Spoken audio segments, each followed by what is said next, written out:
بسم الله الرحمن الرحيم إن الحمد لله والصلاة والسلام على من لا نبي بعده أما بعد আজকে আমরা আলোচনা করব যাকাতের মাসআলা মাসাইল সম্পর্কে। যাকাতের গুরুত্ব ও ফজিলত সম্পর্কেও আলোচনা করা দরকার, তবে আমরা এই বিষয়টি আমরা আলোচনা আপাতত করতেছি না। এই বিষয়টি আপনারা ইউটিউবে বা আলেমরা আমাদের কাছ থেকে অনেক শুনেছেন, তো এইটা আমরা আলোচনা করতেছি না। এখন আমরা আলোচনা করব যাকাতের কতিপয় মাসআলা মাসাইল সম্পর্কে। আর যাকাতের মাসআলা মাসাইল যেহেতু একটা দীর্ঘ একটা আলোচনা, এই জন্য আমরা আলোচনাগুলোকে সংক্ষেপ করে পর্ব করে আলোচনা করব ইনশাআল্লাহ। আসুন আমরা প্রথমে জেনে নিই যাকাত কাদের উপর ফরজ হয়। যাকাত ফরজ হবে 1 নম্বর মুসলমানের উপর, 2 নম্বর সুস্থ মস্তিষ্ক সম্পন্ন লোকের উপর, 3 নম্বর বালেগ ব্যক্তির উপর, 4 নম্বর নিসাব পরিমাণ সম্পদের মালিকের উপর। এই কয়েকজন ব্যক্তির উপর যাকাত ফরজ। প্রথম নম্বর শর্ত যেটা, মুসলমান হতে হবে। অতএব কোনো কাফিরের উপর যাকাত ফরজ নয়। সুস্থ মস্তিষ্ক সম্পন্ন হতে হবে, অতএব কোনো পাগলের উপর যাকাত ফরজ হবে না। পাগল সে যত বড়ই ধনী হোক না কেন, তার উপর যাকাত ফরজ হবে না। এমনইভাবে নাবালেগের উপর যাকাত ফরজ হবে না, বালেগের উপর যাকাত ফরজ হবে। নাবালেগ যত সম্পদের মালিকই হোক না কেন, তার উপর যাকাত ফরজ হবে না। এরপরে নেশাব পরিমাণ সম্পদের মালিকের উপর যাকাত ফরজ। নেশাব পরিমাণ সম্পদের মালিক কেউ যদি না হয়ে থাকে, তাহলেও তার উপর যাকাত ফরজ হবে না। এবার আসুন আমরা জেনে নিই কোন কোন জিনিসের কোন সম্পদের উপর যাকাত ফরজ হয়। যাকাত কি নিজের আয়ত্তে থাকা, নিজের মালিকানা দিনে থাকা যে কোনো সম্পদের উপর যাকাত ফরজ হবে? বিষয়টি এমন নয়, বরং যাকাত ফরজ হয় 4টি সম্পদের উপর। 4 ধরনের সম্পদের উপর যাকাত ফরজ হয়। সেই 4 ধরনের সম্পদ কি? 1 নম্বর হলো সোনা রূপা। 1 নম্বর হলো সোনা রূপা, স্বর্ণ এবং রূপা। কারো কাছে যদি নেশাব পরিমাণ স্বর্ণ এবং রূপা যদি থাকে, তাহলে তার উপর যাকাত ফরজ হবে। 2 নম্বর যাকাতযোগ্য সম্পদ হচ্ছে টাকা পয়সা। কারো কাছে যদি নেশাব পরিমাণ টাকা পয়সা যদি থাকে, তাহলেও তার উপর যাকাত ফরজ হবে। 3 নম্বর হলো গৃহপালিত পশু, সেটাও নির্ধারিত পরিমাণ আছে, শরীয়তে নির্ধারণ করে রেখেছে। সেই নির্ধারিত পরিমাণ গৃহপালিত পশু যদি কারো কাছে যদি থাকে, তাহলে তার উপর যাকাত ফরজ হবে। 4 নম্বর হলো ব্যবসা পণ্যের উপর যাকাত ফরজ হবে। কারো যদি দোকান থাকে, কারো ব্যবসা প্রতিষ্ঠান রয়েছে, এই ব্যবসা প্রতিষ্ঠানের মধ্যে যেই সকল পণ্যগুলো, যেই সকল মালগুলোকে সে বিক্রি করবে, এই জন্য সে রেখেছে তার গুদামে, তার দোকানে, তাহলে এই ব্যবসা পণ্যের উপর যাকাত ফরজ হবে। এখন আসুন আমরা একটু বিস্তারিতভাবে সেগুলো জেনে নেই। স্বর্ণ রূপা এগুলো একজন ব্যক্তির কাছে যে কোনোভাবেই থাকুক না কেন, স্বর্ণ রূপার উপর যাকাত ফরজ হবে।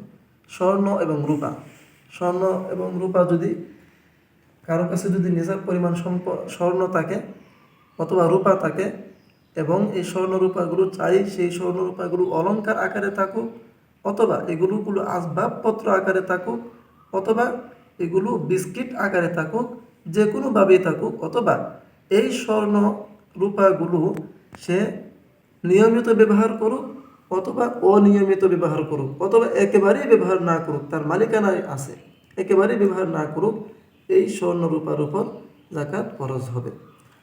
2 নম্বর টাকা পয়সা, এটা একটু বিস্তারিত আলোচনা করি। টাকা পয়সা কারো কাছে যদি নির্ধারিত শরীয়ত নিসাব পরিমাণ যদি টাকা পয়সা কারো কাছে যদি থাকে, এবং এই টাকা পয়সাগুলো তার কাছে যে কোনোভাবেই থাকুক, যেমন সে এই টাকা পয়সাগুলো নিজের ঘরে সে সঞ্চয় করে রেখেছে, অথবা এই টাকা পয়সাগুলো সে ব্যাংকে জমা রেখেছে, ফিক্সড ডিপোজিট রয়েছে, অথবা এই টাকাগুলো সে তার সন্তান সন্ততির বিয়ে শাদীর জন্য সে জমা করেছে, অথবা এই টাকা পয়সাগুলো তার হজ আদায়ের উদ্দেশ্যে সে জমা করেছে, অথবা ঘর বাড়ি নির্মাণের উদ্দেশ্যে সে এই টাকা পয়সাগুলো জমা করেছে।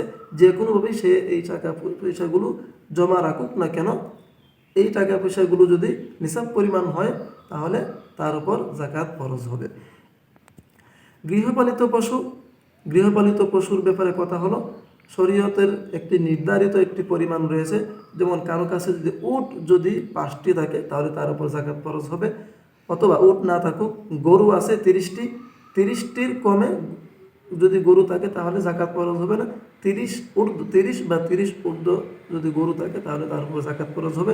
এমনইভাবে ছাগল যদি কারো কাছে 40টি যদি ছাগল থাকে তাহলেও তার উপর যাকাত ফরজ হবে। 40টির কমে ছাগল থাকলে যাকাত ফরজ হবে না। এখন আসুন এর পরবর্তী আলোচনা আমরা শুনি। যাকাত ফরজ হওয়ার জন্য 2টা শর্ত রয়েছে। যাকাত ফরজ হওয়ার জন্য 2টি শর্ত রয়েছে, অর্থাৎ যাকাতযোগ্য যে সম্পদ এগুলোর পর যাকাত ফরজ হওয়ার জন্য 2টি শর্ত রয়েছে। 1 নম্বর শর্ত হলো এই সম্পদগুলো মিনিমাম 1 বছর হতে হবে। 1 বছর হলে তাহলে তার উপর যাকাত ফরজ হবে।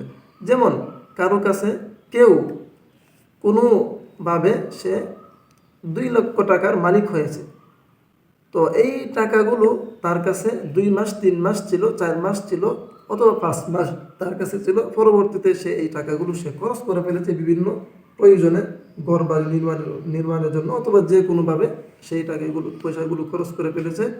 এই টাকাগুলো 1 বছর পর্যন্ত তার কাছে ছিল না, 4-5 মাস, এমনকি 10-11 মাস পর্যন্ত তার কাছে ছিল, কিন্তু 1 বছর ফুল হয় নাই, তাহলেও এই টাকার উপর তার উপর যাকাত ফরজ হবে না।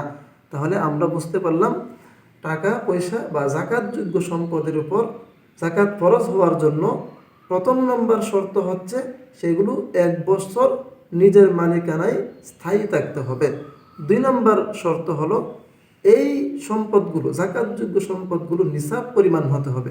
নিসাব পরিমাণের কমে হলে হবে না।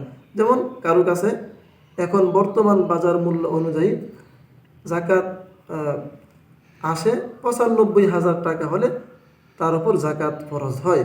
এখন কারো কাছে যদি 50,000 টাকা আছে, সে 50,000 টাকা নিজের কাছে জমা রেখেছে এবং সেগুলো 1 বছর পর্যন্ত তার কাছে স্থায়ী ছিল, তার কাছে আর কোনো প্রয়োজন অতিরিক্ত তার কাছে আর কোনো টাকা পয়সা নাই, তাহলে এই টাকা 50,000 টাকা এটা যত বছরই তার কাছে থাকুক না কেন তার উপর যাকাত ফরজ হবে না।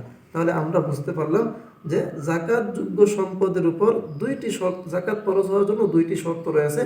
একটি হলো সেই সম্পদগুলো কমপক্ষে 1 বছর স্থায়ী হতে হবে। 2 নম্বর শর্ত হলো সেই সম্পদগুলো নেসাব পরিমাণ হতে হবে।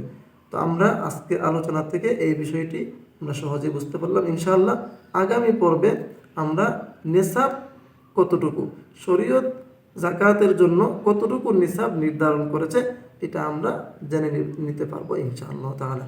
আল্লাহ তাআলা আমাদেরকে কবুল করুন, আমিন।